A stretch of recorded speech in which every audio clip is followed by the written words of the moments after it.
भारत में इस समय दो चीज़ें बहुत तेज़ी से चल रहा है। एक है, अगर आप सच बोलते हैं तो भी जेल जा सकते हैं, और दूसरा है कि आपसे अगर गलती हो गई है और आप माफ़ी मांगते हैं तो भी आपको जेल जाना पड़ेगा। नमस्कार, आप देख रहे हैं नेशनल जनाधार, मैं हूं अजीत केपी।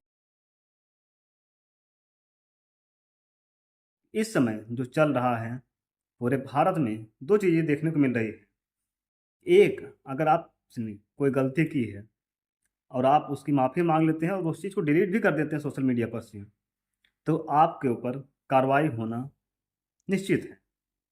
वहीं पे अगर आप विपक्ष में हैं और आप कोई स्पीच दिए हैं तो किसी को भी बुरा लग सकता है, यानी कि सत्ता पक्ष को बुरा लग सकता है।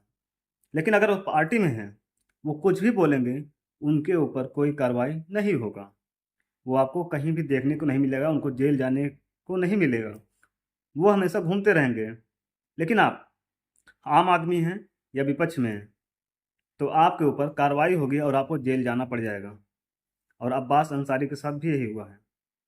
और एक शर्मिष्ठा जिसने तीनों खानों के ऊपर बयानबाजी किया था, काफ़ी तेज़ी से वायरल भी हुई थी, उसको बंगाल पुलिस ने उठा कर के ले गई। उसके ऊपर केस दर्ज हो गया। एक 19 साल की लड़की जो बॉम्बे में, उसने गलती ऑपरेशन सिंदूर के ऊपर वो टिप्पणी करती है, फिर माफ़ी मांगती है, लेकिन उसको जेल हो जाता है क्योंकि सोशल मीडिया पर उसने पाकिस्तान जिंदाबाद के नारे लिखे थे।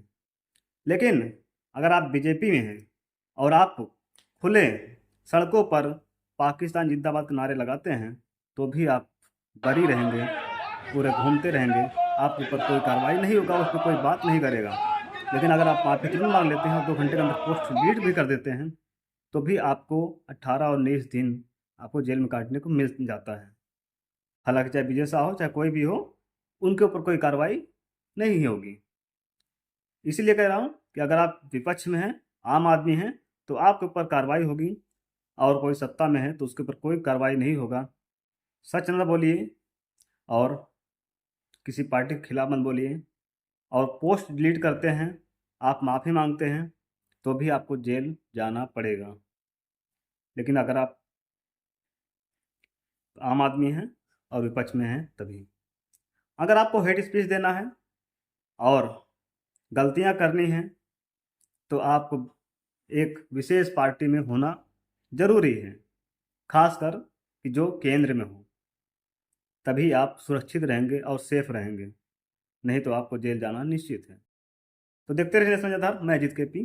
बहुत बहुत धन्यवाद।